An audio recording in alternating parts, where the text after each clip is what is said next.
स्वागत है आपका आज की वीडियो में। कैसे हैं आप लोग? आशा करता हूं कि अच्छे होंगे। देखो, बाजार इस समय जो हफ्ते का दूसरा दिन रहा ना, बाजार में तेजी देखने को मिली और दो तीन इंपॉर्टेंट कारण हैं जिसके कारण वो तेजी मार्केट बनी रही, उसमें डिस्कस करेंगे क्या कारण है और साथ ही साथ निफ्टी का इंपॉर्टेंट सपोर्ट, जी हां, जिसके बारे में लगातार हम लोग ट्रैक आउट कर रहे हैं, वो इंपॉर्टेंट सपोर्ट पे निफ्टी अभी है, प्रॉपर एक अच्छे दायरे पे घूम रहा है। तो वहां क्या हो सकता है, बहुत कुछ पिटारे पे आज आपके सामने वीडियो लाया हूं और कंप्लीट हम एनालिसिस करने वाले हैं, खासकर रीजन के साथ साथ गोल्ड में बहुत ट्रेंडिंग चल रहा है इस समय। गोल्ड, काफी लोग सोच रहे हैं कि सर इन्वेस्ट करें कि ना करें, प्रॉफिट बुकिंग ना करें, क्योंकि तेजी लगातार गोल्ड में बनी हुई है। तो उसके लेकर बात करने वाले हैं। इंडसइंड बैंक के बारे में काफी लोग सोच रहे हैं कि हाँ, इन्वेस्ट करना है कि नहीं करना है। देखो, इन्वेस्टमेंट करना डिसीजन आपका है, लेकिन इस समय एक इंपॉर्टेंट ट्रिगर पॉइंट क्या है उसके बारे में हम बात करेंगे और साथ ही साथ कौन से दो तीन सेक्टर हैं जिसमें बुलिश अच्छा खासा मोमेंटम बन सकता है और खासकर आपके पोर्टफोलियो। तो कंप्लीट पैकेज होने वाली वीडियो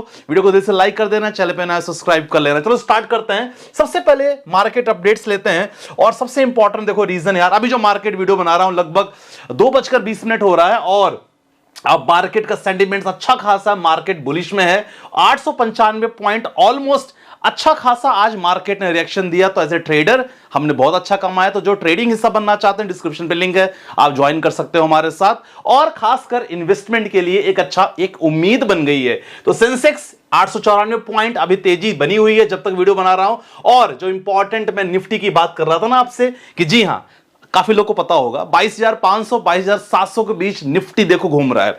22,500 कल हमने बात किया, 700 को क्रॉस कर चुका है। लेकिन इंपॉर्टेंट ट्रिगर पॉइंट ये होगा कि क्या ये 700 वाला जो रेंज है ये इस पे मेंटेन रहेगा। इसमें मुझे आप जरूर कमेंट सेक्शन में मेंशन करना, क्योंकि बहुत इंपॉर्टेंट ये रेजिस्टेंस बना हुआ है। चलो, ये हो गया। अब बात करते हैं सबसे बड़ा कारण भाई, यूएस का मार्केट। अब देखो, यूएस का मार्केट ना इस समय जो भी सिचुएशन चल रही है इंडियन मार्केट में, केवल यूएस का मार्केट नहीं, हमें लगभग ऑल ओवर वर्ल्ड मार्केट लगभग ठीक ठाक चाहिए। और वो मार्केट अगर ठीक रहेगा तब हमारा मार्केट तेजी बन सकता है। तो फिलहाल तेजी है, लेकिन डर किस बात का है, जैसे मैंने थंबनेल में मेंशन किया, उसके बारे में डिस्कस करेंगे। डाउ जोन्स की बात करें, अमेरिकन बाजार ठीक ठाक है, 353 पॉइंट के साथ उछाल में है। लेकिन साथ ही साथ पता है इंपॉर्टेंट पॉइंट ये है कि जो बाकी बाजार हैं वो भी ठीक ठाक आपको दिख रहे हैं। ठीक है, अब देखते हैं कंडीशन। अगर हम बात करते हैं भारतीय बाजार के बारे में, बात करेंगे banking sector, Nifty, fin Nifty, Sensex, mid cap अगर बात करते हैं, बैंकेक्स की बात करते हैं, तो ये लगभग कंप्लीट अच्छा खासा हरे निशान में ओवरऑल देखा जाए तो। सेम कंडीशन अगर ग्लोबल मार्केट की देखा जाए, चाइना जापान की बात की जाए, यहां हम निकी की बात करते हैं, हैंसेंग अगर इंग्लैंड का मार्केट, लगभग मार्केट ऑल पॉजिटिव में है। तो ये बहुत बड़े दो इंपॉर्टेंट रीजन है जिसके कारण मार्केट में तेजी बनी रही। और कौन से रीजन है उसके बारे में डिस्कस करते हैं। चलो, दूसरा रीजन के बारे में रहेगा। जो पहला रीजन जब मैंने बता दिया भाई, यूएस मार्केट में तेजी, और सबसे इंपॉर्टेंट है ट्रम्प साहब का कोई अगला ट्रम्प कार्ड अभी नहीं चल रहा है। और देखो, अगर ट्रम्प कार्ड नहीं, तो इसके लिए थोड़ा सा देख लेते हैं न्यूज कि क्या ट्रम्प साहब रिलेटेड कोई लेटेस्ट न्यूज आई है, क्या क्या कर रहे हैं वो। जी हां, लेटेस्ट न्यूज यही है कि देखो, उन्होंने क्लियर ईरान को भी देखो धमकाया है कि देखो यार, आप कोई ऐसा वॉर वगैरह सिचुएशन पैदा नहीं करोगे। तो यहां एक पॉजिटिव न्यूज है मार्केट के लिए। फिलहाल देखा जाए टैरिफ रिलेटेड कोई अभी नई खबर देखने को नहीं मिल रही है। तो यह पहला इंपॉर्टेंट कारण है जिसने बाजार को एक इंपॉर्टेंट सेंटीमेंट्स बनाया है। दूसरा अगर बात करते हैं सर, डॉलर टू आईएनआर। अब देखो, यहां थोड़ा इंडियन रुपीस में एक तेजी देखने को बनी है। तो वो अगर डॉलर के मामले में मुकाबला है तो डॉलर यहां स्ट्रांग नहीं है, इंडियन रुपीस थोड़ा स्ट्रांग है, इसलिए इंडियन मार्केट में थोड़ी सी तेजी कह सकते हैं। तो लगभग देख सकते हैं यहां 15 से 20 पैसे तेजी है। देखो, इतने कम पैसे भी बहुत मायने रखता है, क्योंकि जब आप ट्रेड करते हो ना, बाहर कंट्री से सामान मंगवाते हो, यू हैव टू पे इन द डॉलर। अब डॉलर में थोड़ा सा भी अगर आपको सस्ता मिलता है तो भाई आपके इकोनॉमी के लिए थोड़ा अच्छा है, लेकिन ये अभी और कम होना चाहिए। रही बात क्रूड ऑयल प्राइस की, तो देखो क्रूड ऑयल प्राइस लगभग सस्टेन कर रहा है, हमारे लिए अच्छी बात है। तो 71 पे घूम रहा है। तो ये इंपॉर्टेंट फैक्टर है जिसमें मार्केट को थोड़ा सा तेजी बना है। ये चीज हमने देख लिया है। और इंपॉर्टेंट है भाई साहब, RBI monetary policy. Hopefully RBI monetary policy जो होने वाली है उसमें रेट कट को लेकर लगातार बातें चल रही हैं। अगर ये इंपॉर्टेंट रहता है तो ये भी मार्केट को थोड़ा सा पॉजिटिव देगा। और एक इंपॉर्टेंट न्यूज वो है भाई साहब, एफओएमसी की जो मीटिंग होने वाली है, फेडरल रिजर्व बैंक मीटिंग जो कह सकते हैं यूएस में। और वहां जो अभी देखा जाए कि उन्होंने पहले रेट 4.25 से 4.50 उन्होंने मेंटेन करके रखा है। अगर वहां इन्फ्लेशन तेजी नहीं होता, इन्फ्लेशन का अगर दर तेज नहीं होता है, डेफिनेटली रेट कट नहीं होगा। रेट कट नहीं होगा डेफिनेटली हमारे लिए बहुत अच्छी बात है, क्योंकि अगर रेट कट बार बार हो रहा है मतलब देयर इज इंडिकेशन कि भाई इन्फ्लेशन वहां बहुत तेजी बढ़ रहा है। तो ये इंपॉर्टेंट फैक्टर हम जरूर देखेंगे और इसका रिजल्ट आने वाला है कल। तो उम्मीद जताई जा रही है कि रेट कट होना नहीं है, तो ये एक इंपॉर्टेंट पे नजर हम रखेंगे।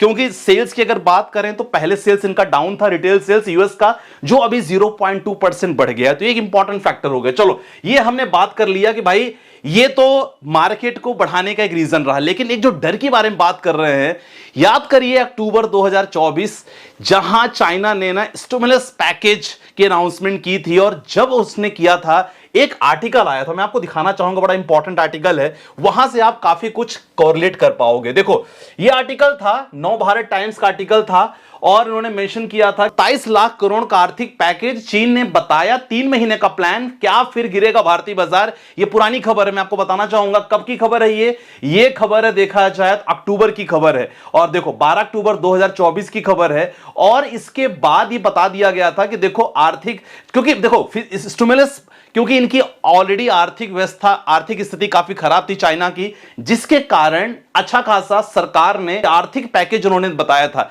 इसके कारण क्या हुआ, बहुत सारे एफआईआईज अगेन चाइना में शिफ्ट हुए और भारतीय बाजार गिरा था। तो ये अक्टूबर की खबर है। अब आपने देखा होगा कि अक्टूबर के बाद भारतीय बाजार में गिरावट हुई है। 24 सितंबर के बारे में बात करते हैं, तो ये एक डर है ना जो लगातार बना हुआ है। चीन ने शनिवार को भारी भरकम आर्थिक पैकेज की घोषणा की। चीन का कहना है कि वो अपनी अर्थव्यवस्था को फिर से गति देगा। अगले 3 महीने में चीन 27 लाख करोड़ से अर्थव्यवस्था में जान फूकेगा, और उन्होंने कहा था कि हो सकता है कि भारतीय बाजार में एक गिरावट देखने को मिली, क्योंकि सारे एफआई, जैसे मैंने कहा कि सारे एफआई वापस आ सकते हैं।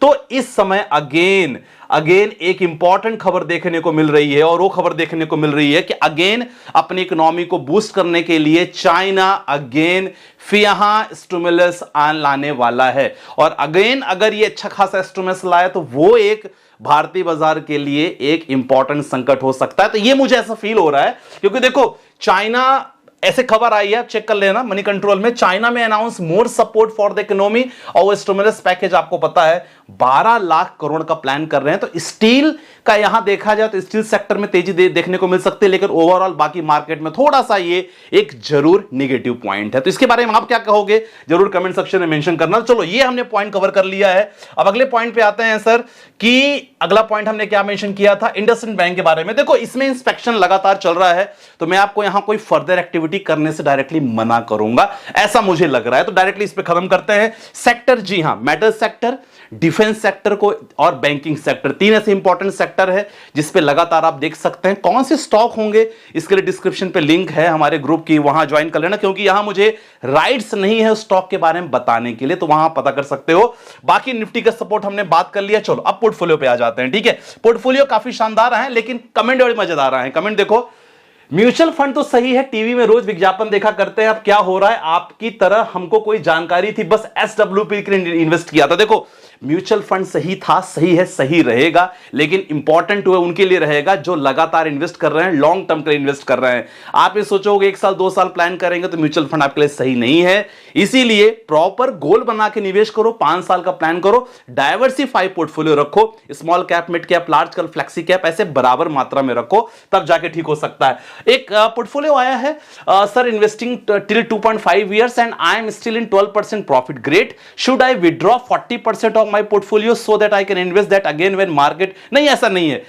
इनका कहना था कि देखो क्या मैं यहां प्रॉफिट निकालूं, म्यूचुअल फंड में कभी नहीं कहता प्रॉफिट निकालने का। यस, स्टॉक की अगर बात करते हैं डेफिनेटली आप यहां प्रॉफिट बुक करना चाहिए, लेकिन म्यूचुअल फंड में ऐसे समय पे आपको एवरेजिंग करना चाहिए।